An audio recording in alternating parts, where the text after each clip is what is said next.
Okay, so it's been a minute, but I will not be taking any more breaks. Let's just say that. A lot has happened since my last post. My tiara at 501. The life continues, so I'm just checking in. Since the last time, I will say that I took a trip to Florida. I always have something eventful that happens, something unplanned that surprises me. And the first thing that happened was I was the person that won the 5,000 free miles on the plane. I wasn't paying attention as they were explaining the drawing or whatever, the lucky seat.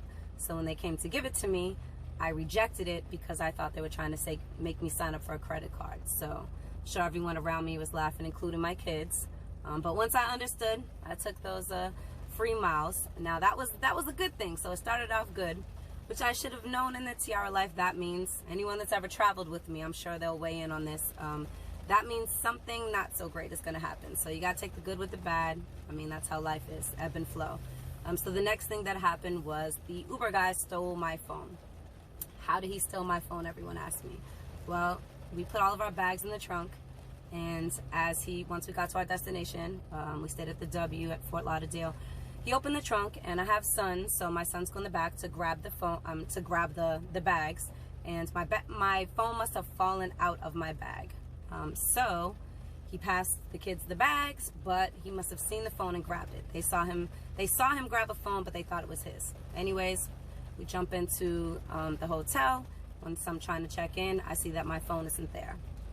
So we start, you have to go through all these things with Uber. Anyone's ever lost their phone, you're calling through Uber, however they connect you, like probably 20 times. Start calling my phone 20 times, sending messages, nothing. Eventually, my son sent a text just saying that we were going to call the police. So when you think about it, not that I thought the police were actually going to help, but I mean, it's kind of crazy if, your Uber driver, you know his name, you know his plate. So we sent that message, and he ended up calling. I'm not going to say it was because of that. He said he was bringing the phone back, that, oh my God, he saw he had it. Once I got my phone, of course, all those, you could tell he checked the messages or the phone calls that we made to my phone, but it's whatever. It was a bad thing, but I guess it's a good thing because you usually don't get your phone back. And then someone stole my Fitbit at the pool.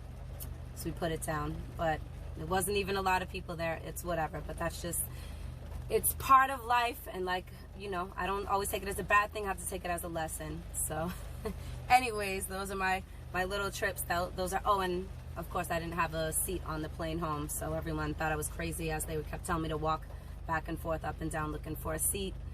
But whatever, it's part of, I just accept it. But more recently, I just went to New York over the weekend from an invitation from Frank Knight, who is an artist that I happened to meet in Boston, and just does so many things in New York. He actually put together this amazing event it was called Queens of the Nile, all female artists. So he asked me if I come to nothing else, make sure I make it to New York for that. So I did. It was amazing. All female, just all females graced the stage. We had Dutch Rebel, who's from Boston, graced the stage, and it was lovely just because the room was full of men, full of women, and I just love to see how much, especially the males, were really embracing the music. It was a great crowd. But what I wanted to talk about, because I always have something that impacts me, was what happened right before I got to that show. And that was that I ran into a friend of mine named Sir Fresh, SUR_FRESH. He is an artist and art curator in New York. And I've seen him. We have mutual friends, definitely hung out a few times in the city. But in that particular moment, as usual, went to New York, running late. Shout out to Nikki for holding me down, for driving, getting us there safely and as timely as we could. Check into the hotel, get ready, do all of that, and then jump in an Uber to head to the show. And just as my Uber pulled up,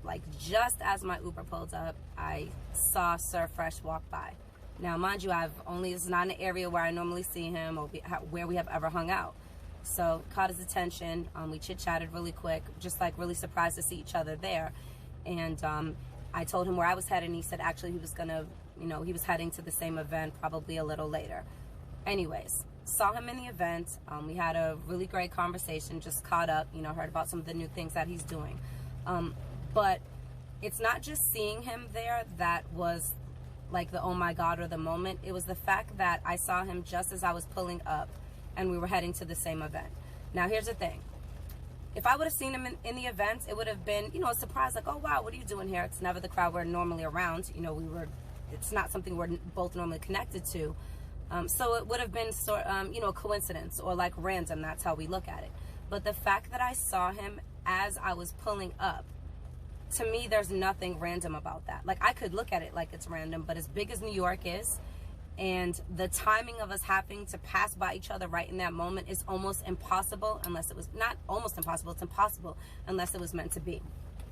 So for that reason, that's why we had a much deeper conversation, and I'm sure, and definitely are supposed to connect at this point to just definitely have more conversations or see what we can connect each other to otherwise.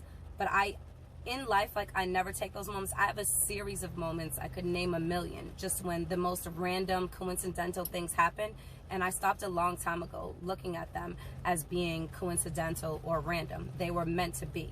Like, if you think about it, if I'm coming all the way from Boston, like the time I left, the stops we made along the way, how long it took me to apply my makeup, the amount of time that it took the Uber to come and find us, all of that had to be perfectly timed for that moment to run into him. I mean, that's a small example, but I try to apply that to so many things in life, and that, you know, sometimes all these things happen and we're like, oh, that was random, oh, that was crazy. No, it wasn't. It was timed perfectly. Like, if you think about it, there's so many things in life that we want or that we're trying to do. We try to time it perfectly. But then sometimes there are things that were timed perfectly for us that we had nothing to do with. They just happened. I mean, think of some of the people you've met, some of the things you've done. If you were 10 seconds too late, it wouldn't have happened. I'm not saying that we need to look for all these special moments in life, but I think definitely keep your eyes open. The people in my life, my mentors, my good friends, the people that I gain the most from spiritually, mentally, just in every way, friendship-wise, support system, are people that have their eyes open, that are paying attention to the things that are meant for them, the moments that they were meant to be in, even if they're bad moments, even if they're not the best, the lesson that they needed to have in that moment. So that's just a quick thought. And I forgot to add that I definitely would never have gotten home safely if it wasn't for Nikki. Once we got to New York, or that morning, Saturday morning, woke up at 8 a.m. and I didn't sleep for the next 32 hours. So I never would have made it home safe. Never mind safely, I never would have made it home if it wasn't for you. But definitely staying up all that whole time was a night well spent. Shout out to Donnie Gleam, my brother, my family, just an amazing person. That's a whole other story. I'm gonna do an entire segment on him. Just someone who always looks out, takes the time, like just puts that effort into friendship, into being there for people. And you deserve everything in the world. I'm so happy for you. He's beaten cancer, y'all, and I'm just seeing you come to life in the way that you are, and sharing and inspiring other people, and just your smile definitely made our whole weekend. And you definitely, you know, I was loving every minute of it. So as usual, we just stay up all day, all night, and just enjoy the time. So thank you so much for keeping me up, and Nikki, thank you for getting me home. So there's other things going on this week, so I'll be checking in on Thursday. There's a listening event that I'll be going to, so we'll try to broadcast from there. But this is Tiara Life at 501. You will see me soon, so please stay with me. Mwah.